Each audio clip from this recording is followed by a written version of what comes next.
亲爱的朋友们，欢迎来到微光夜读。清明回家祭祖，众亲戚嘲笑我家穷，还说女孩不配给祖宗上香。二婶更是嘲讽道：“大哥，我就说生女儿没用吧，看看我们耀祖，而你家和现在还是没人要吧？”我冷笑一声，拨通人事部的电话，淡淡道：“抱歉啊，二婶。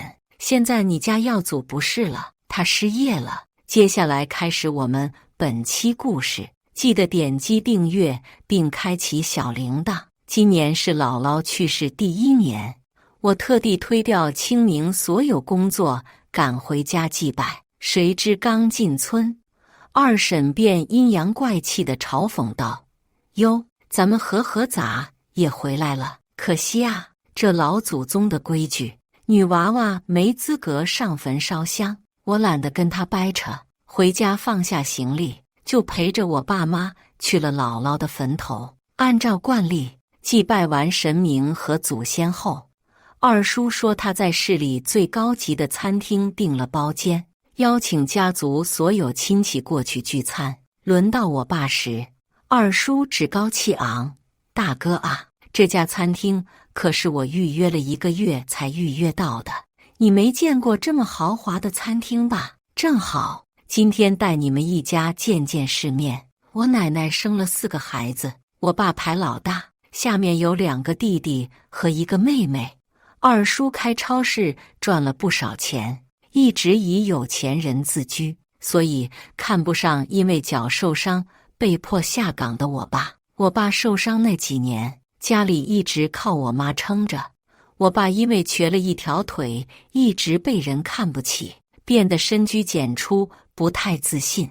即便这几年我开导了他不少，可面对二叔，他依旧有些沉默。我知道他想拒绝，因为每年我家都是这些亲戚嘲笑的对象，而他们无非就是笑我爸靠我妈一个女人养，又或者调侃我妈生不出儿子。对他们来说，家族聚餐，我家就是饭桌上必不可少的一个笑点。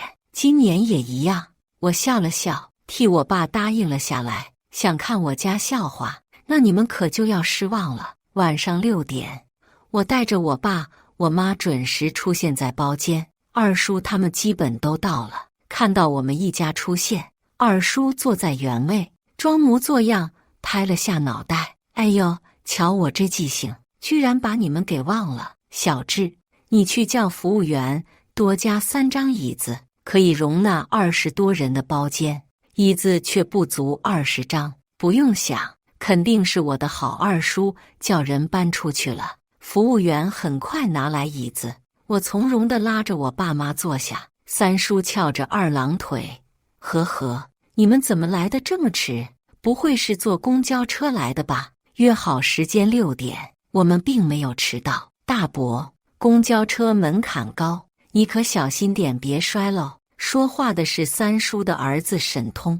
作为一个小辈这么说自己的长辈，却没有一个人制止，甚至他一说完，所有人哄堂大笑。我爸紧抿着唇，我妈站起来要说话，被我拦住了。当然是开车来的，我在市区买的房子离这里有段距离，我爸腿脚不方便，当然不可能让他走过来。听我这么说，沈通大笑：“门口停的剁椒鱼头，不会就是你的吧？”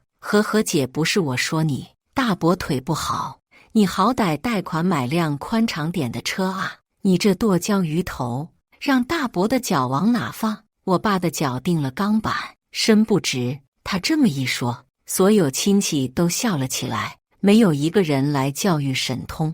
沈通今年初3，正是叛逆的年纪，见所有人都认同他说的话，他更加得意。可他似乎忘记了，以前他爸失业在家，天天酗酒，是我爸把他背在肩膀上，整天在村里溜达。也是我爸在三叔喝完酒要打他的时候，紧紧把他护在身后。我爸眼里有些失望。三婶生沈通的时候难产去世，我爸可怜他从小没了妈，是真心把沈通当成了自己的孩子。这时沈志从外面进来，脸上有着激动。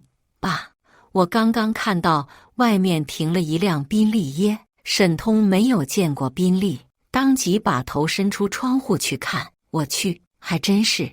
我要是能有这么一辆车，这辈子也值了。我笑了笑，那辆车我花了600多万，主要是考虑到宽敞，我爸能坐得舒服些。沈通看到我笑，一脸不屑：“你笑什么？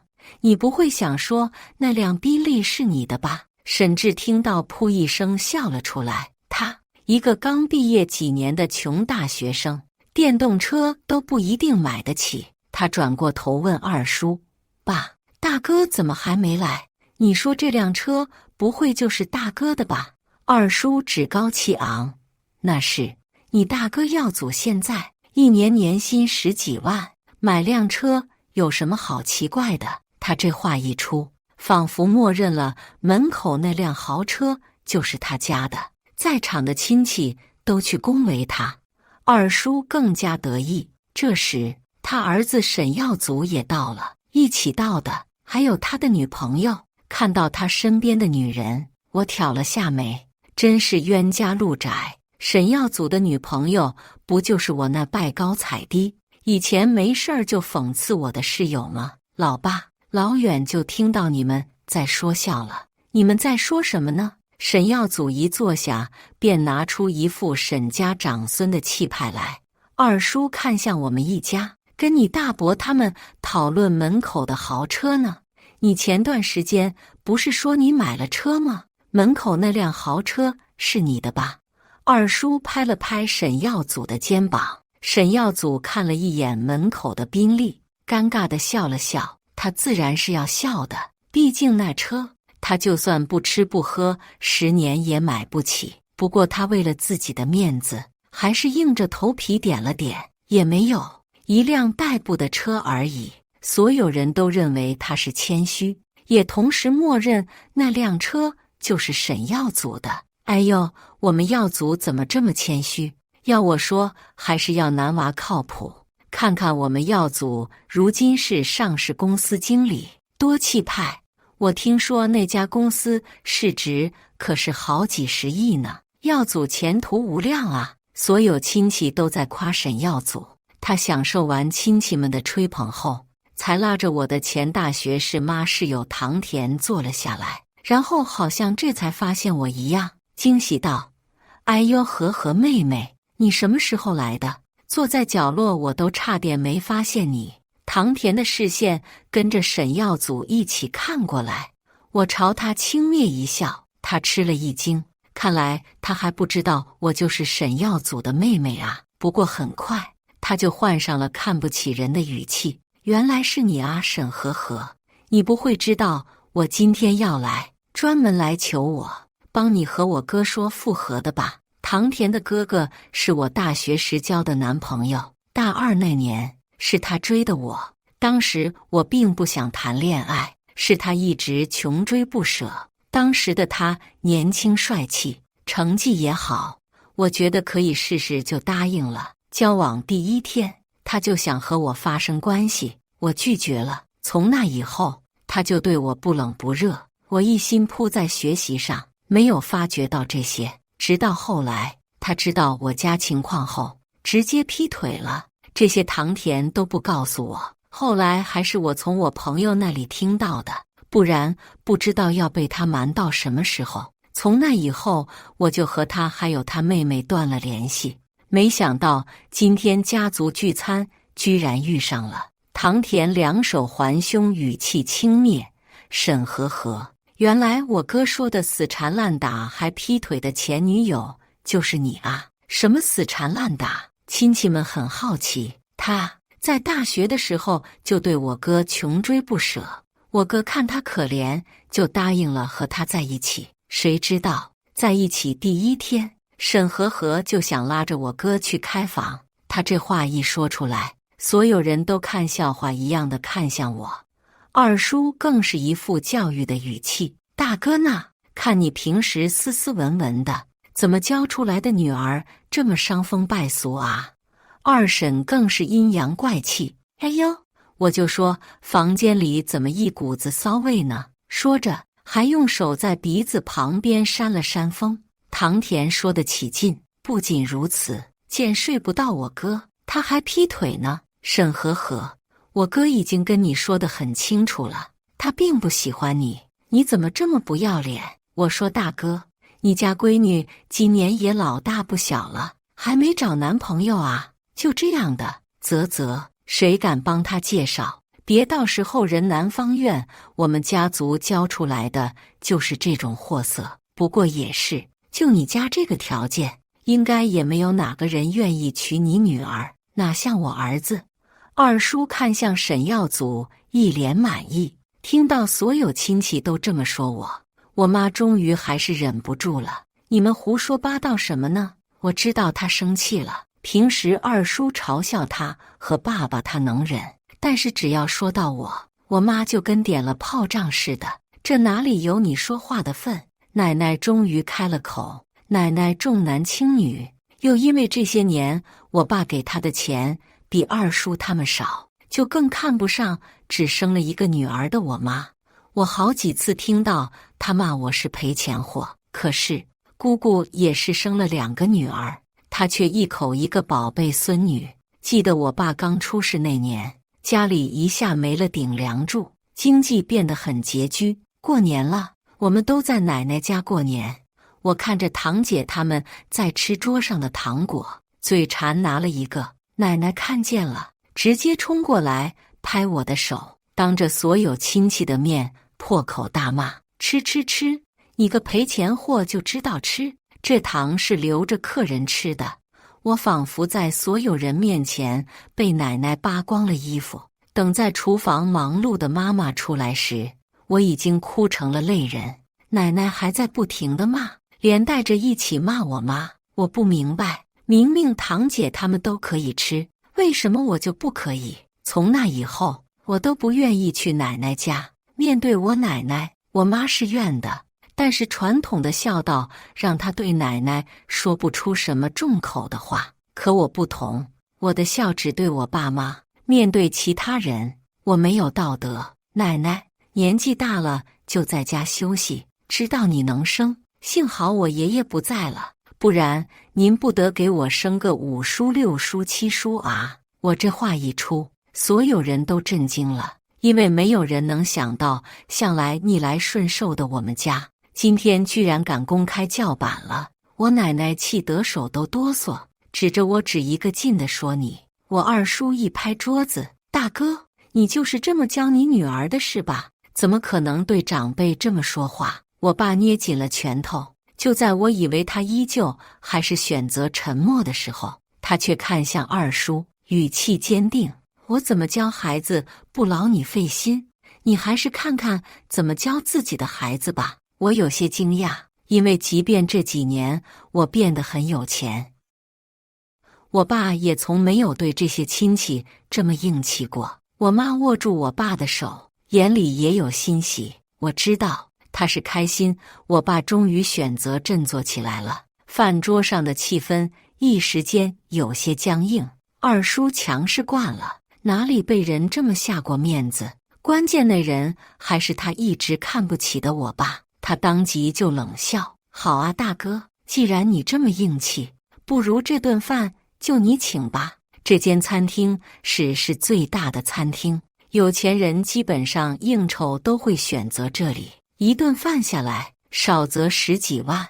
二叔为了面子确实下了不少功夫，他也笃定了我爸请不起。这时服务员过来上菜，我招呼他过来，跟他道：你去跟经理说一声，这边的消费等下记我账上。我这话一出，所有亲戚都愣了，随即就是一顿爆笑。沈志笑得直拍桌子：记你账上？你以为你是谁啊？果然是没出过门的。这家餐厅可从来不赊账的。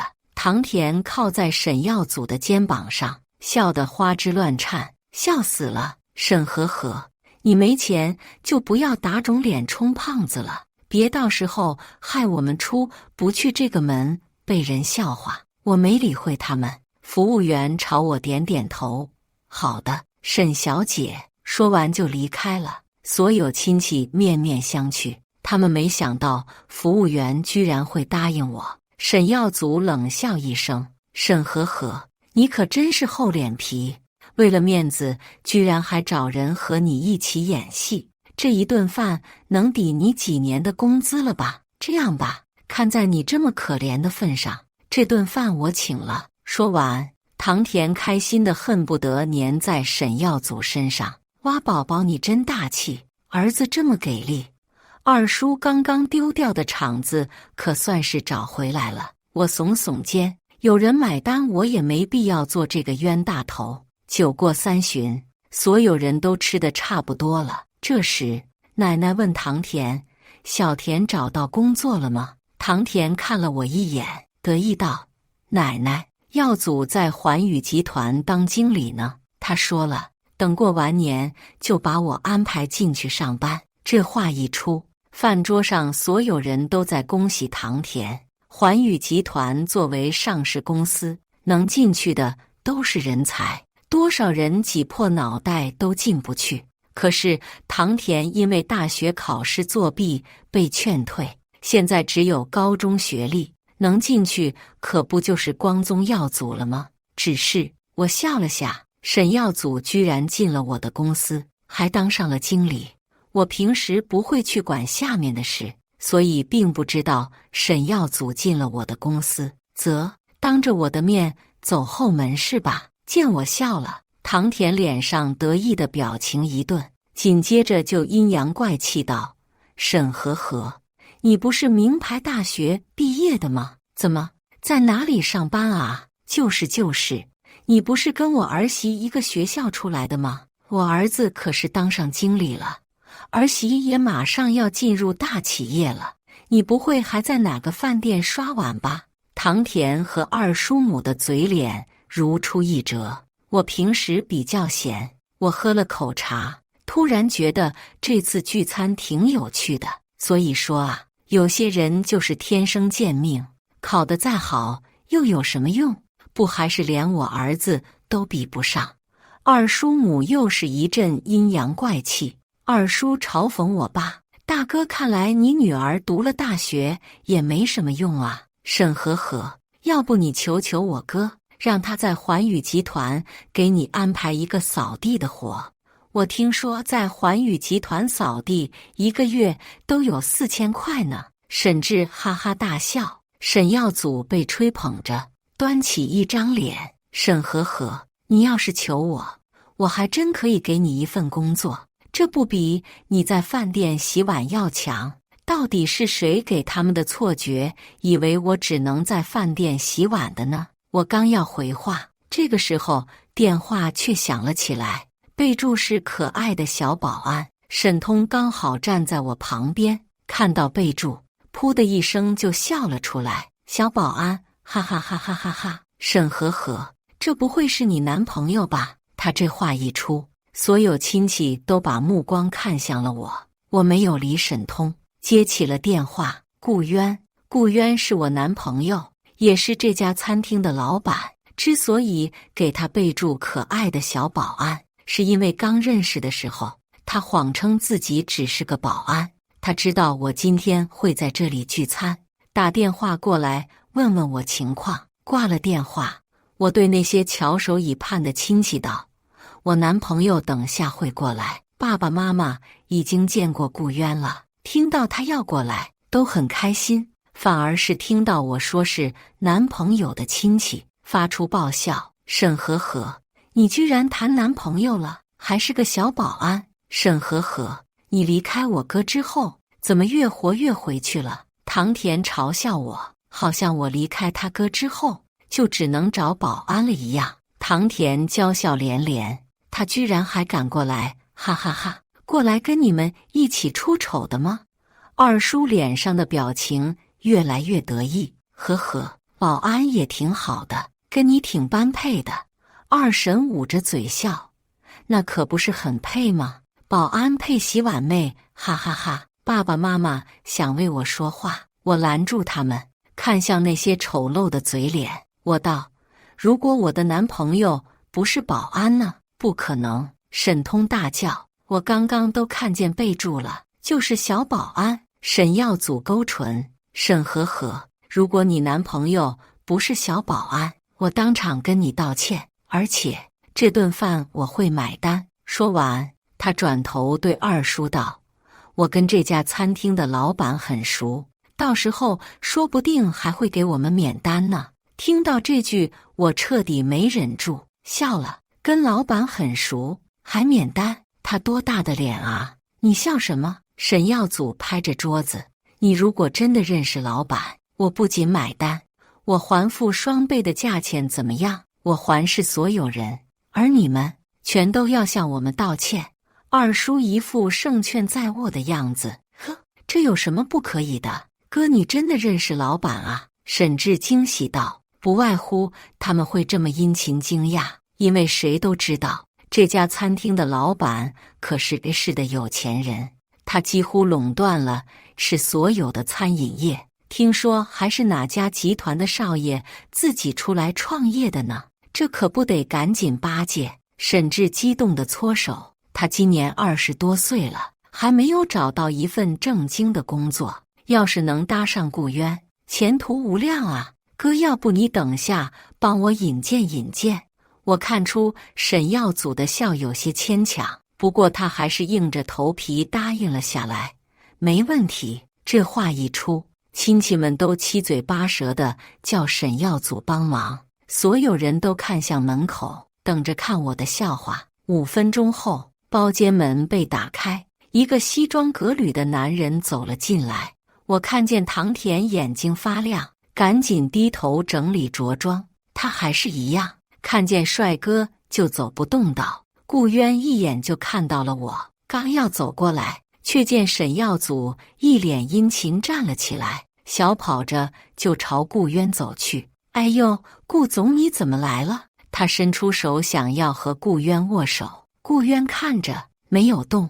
沈耀祖有些尴尬，二叔站了起来，问道：“耀祖啊，这是？”沈耀祖一副得意的模样，给大家介绍一下，这位就是这家餐厅的老板，顾总。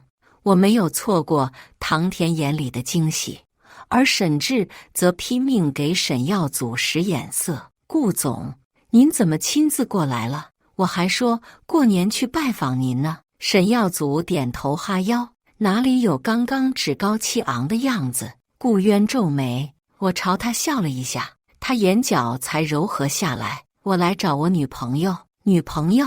顾总居然有女朋友了，还是在这个包间里？”沈耀祖环顾四周，这里除了唐田，没有其他适龄的女孩了啊！突然，他怔住，不可置信地看向我：“难不成？”顾渊不理他，朝我这边走来。我拉住了他的手。顾渊笑着跟我爸我妈打招呼，看见顾渊进来，我爸的腰杆都挺直了不少。我心里有些发笑，看来我爸对这个女婿还挺满意的。看见这一幕，在场的亲戚都惊掉了下巴，二叔都有些磕磕巴巴的：“大哥啊，这位是……”我爸有些骄傲：“这是我未来女婿。”沈志惊的一下从位置上站了起来，椅子往后拖动了很大的声响：“这怎么可能？沈和和，你不是说你的男朋友是个小保安吗？我什么时候说过我男朋友是小保安了？这一切不都是你自己的臆想吗？”唐田眼里有着惊讶，我能看到他眼里的嫉妒。大学4年都是我有的，唐田他也必须要有。沈耀祖磕磕巴巴，好半晌才反应过来：“顾总，您还记得我吗？”顾渊声音冷冷的：“不认识。”沈耀祖急了：“顾总，我上次还去您公司拜访过您呢，只是当时您太忙了，没有跟我见过面。”顾渊已经明显不想理他了。我不是谁都见的，一句话直接让沈耀祖尴尬得无地自容。沈通年纪小，直接把话说了出来：“哥，你刚刚不还说你认识顾总吗？怎么现在顾总反而说不认识你了？”这话一出，连带着二叔都尴尬了起来。毕竟这些年，二叔没少拿他儿子在我们跟前装逼。沈耀祖暗暗瞪了沈通一眼。顾渊对我爸妈很有礼貌，叔叔阿姨，我那边还有点事，明天我再去您家拜访。他知道我家的情况，所以他对我的这些亲戚也没有什么好脸色。顾渊出去后，包间一片寂静，还是二叔打破了沉默。我说：“大哥啊，你认识这么一个大老板，怎么不早说？害我还费劲巴拉，提前1个月预定。”二叔的眼里有着责怪。我将手机放在了桌上，看一下沈耀祖。刚刚是谁说输了就买单的？沈耀祖被下了面子，有些恼怒。唐田直接指着我：“不是我说，沈和和，既然你的男朋友是这里的老板，那你直接免单不就可以了？为什么还非得要我们买单呢？”我就奇了怪了，刚刚不是他们非要跟我打赌的吗？怎么反而知道我是老板女朋友就开始道德绑架我了呢？果然，他们一直都很不要脸，凭什么要给你们免单？愿赌服输。我淡淡道。三叔这时候拉着沈通过来，点头哈腰：“大哥啊，以前是孩子不懂事，你别介意哈。”除了二叔之外，很多亲戚都一改以往看不起我家的嘴脸，变得一脸殷勤。我不想理他们。以前一口一个穷鬼瘸子的时候，他们可没这么殷勤。我看向沈耀祖，赶紧：“哦，对了，你还有你们家还得向我们一家道歉呢。”我看向二叔，二叔气得脸早就红了。他站起来骂我：“沈和和，我是长辈，你居然想让我向你道歉？”二婶牙尖嘴利：“小兔崽子，别以为你绑上大款就可以为所欲为，想让老娘道歉，下辈子吧。”奶奶更是当起了和事佬。昭昭，看在奶奶的面子上，算了吧。再说了，你男朋友不是老板吗？请家人吃饭，用不着买单，听听多么不要脸。我拉着我爸妈站起来：“奶奶，您多大脸啊？我为什么要看您的面子？”说完，我往外走。毕竟我不指望这种人能够跟我们道歉。这么说，不过是想看看他们被啪啪打脸的样子罢了。沈耀祖认命去买单了，一家人出来，脸色都很不好。特别是沈耀祖，一下子花完了1年的工资，他的心都在滴血。沈志觉得沈耀祖骗了他，正闹着脾气。他走到我的宾利前，满脸不耐烦：“你解锁啊，哥！”我笑着按下了钥匙。沈志懵了：“这车是你的？”我开门让爸妈先进去，站在车子前。很奇怪吗？亲戚们都还没有。沈耀祖掏出奔驰的钥匙，他旁边这辆车才是我的。那你一开始装什么逼？沈志口无遮拦，气得踢了沈耀祖的车一脚。沈耀祖脸色铁青。我想，如果不是因为在大庭广众之下，他应该会一脚踹过去。所有亲戚都还没走，看到这一幕，窃窃私语：“我还真以为这豪车是他的呢，谁知道是辆破奔驰啊！”这一家子装了一晚上逼，到头来反而被最穷的大哥家狠狠打脸了。啧啧，不过这沈和和也是厉害啊，居然买得起这么贵的车。人家男朋友可是太子爷，别说1辆，10辆都买得起。趁着人都还没走，我叫住了沈耀祖，顺便给人事部负责人打了一个电话。紧接着我道：“你不是说在环宇上班吗？现在不是了，你失业了。”我说完就上了车。沈耀祖冷笑：“沈和和，别以为你绑上了顾总就可以这么得意，我的工作是你可以决定的吗？”唐田在一旁帮腔：“就是。沈和和你逼还没装够呢。”他们几个还想再说话，沈耀祖的电话却响了起来。接完电话，他的脸色已肉眼可见的僵硬了。他不可置信看向我：“你？”我笑了下：“不好意思啊，毕业后不小心当了个总，你的去留我还是能决定的。”说完我就开车走了。只留下一群目瞪口呆的亲戚。那件事之后，我爸妈的手机都快被打爆了，无一例外都是些想来攀关系的亲戚。我叫爸妈统统把他们拉黑。一群见风就倒的亲戚，没必要深交。这次回去聚餐，不过是想狠狠打下他们的脸，给我爸妈出气罢了。年后，我正常回公司，刚把车停在门口，却发现楼下围了很多人。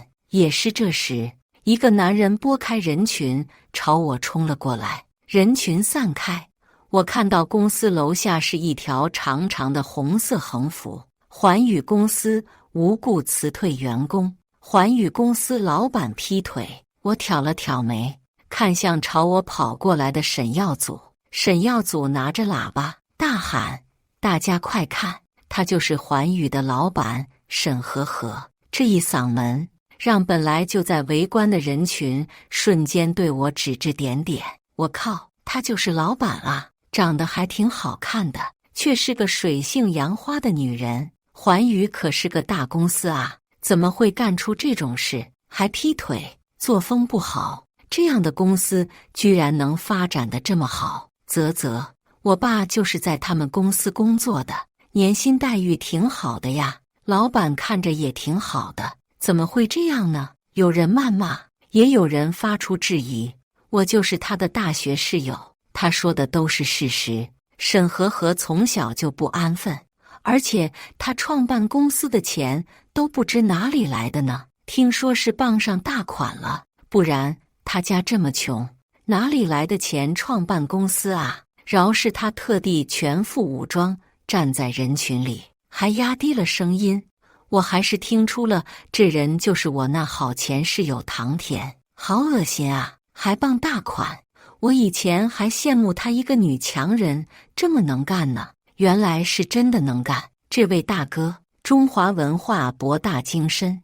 我还说大学毕业后，我就算挤破脑袋都要进环宇公司的，这种公司谁敢去啊？万一哪天被辞退了都不知道呢。全是讨伐我的声音，我心中冷笑，我这堂姐是真见不得我好啊！见所有舆论风向都按照自己想的事态发展，沈耀祖朝我得逞一笑：沈和和，你还有什么要说的？保安很有眼色，递给我一个喇叭，我挑挑眉，紧接着放出一段录音。沈耀祖略显青涩的声音通过喇叭传遍整个楼下：对，我就是劈腿了，怎么样？我沈耀祖那么优秀，你闺蜜连睡都不肯给我睡，我凭什么不可以劈腿？虽然过了几年，但是声音是没有多大变化的。我也庆幸自己当初保留了这段录音。人群的风向立马变了。我靠，劈腿的是他，还是因为人家闺蜜不肯给他睡？说的这么理所当然，真恶心。还有，刚刚他的那个所谓的室友也是这男的找来的拖把。人呢？我能看到唐田灰溜溜的跑了。沈耀祖急了，就算我劈腿了又怎么样？这都多少年了，你闺蜜都没说什么，你怎么还揪着不放？还有，你无故辞退我不是事实吗？我冷笑一声，到底是谁揪着不放啊？我举起手机道：公司官方账号已经发布了我为什么解雇他的原因，大家可以去看一下。说完，很多人都拿出手机查看。很快，有人惊呼：睡实习生，以权谋私，偷偷用公司的钱。我靠，这种人渣不辞退留来干嘛？他怎么好意思来这里闹的？所有人都在谴责沈耀祖。沈耀祖急得满头大汗，见情况不对，他转身就要跑。保安眼疾手快抓住了他。我赞赏地看了他一眼，加工资。我看向沈耀祖，我已经报警了，律师函也很快就会发到你手上。说完，我不顾他的大喊大叫，转身进了公司。回到办公室，顾渊打电话过来问我情况，我轻笑：你还信不过我吗？紧接着我道：顾渊，有没有兴趣开一家超市？顾渊的笑从手机那端传来。1个月后，二叔家超市旁边被收购，紧接着另一家超市开启，里面的东西更便宜、更划算，一下子吸引了很多人去消费。这架势摆明了就是要把二叔的超市给搞掉。二叔急得焦头烂额，却没有办法，只坚持了3个月，超市就倒闭了。二叔家花钱大手大脚惯了，压根没有存钱的习惯。超市一倒闭，他们没有了经济来源，生活一下变得很拮据。至于沈耀祖，挪用公款却无力偿还，被判处5年有期徒刑。他的事迹被挂在了网上，即便以后出来，也没有哪个公司敢要他。爸爸妈妈每天都会去散步，偶尔还出去旅游，过得很滋润。爸爸更是恢复了极好的心态，不再自卑他的腿。做完这一切，我窝在顾渊怀里，看向外面的万家灯火。顾渊，此时此刻，我只想做一首诗。什么？这清明过得真爽！感谢大家的观看，本期故事精彩吗？欢迎大家在下方评论区吐槽。如果你喜欢这类故事，记得点击订阅微光夜读，并分享给更多的人，这会对我帮助很大。再次感谢大家的观看。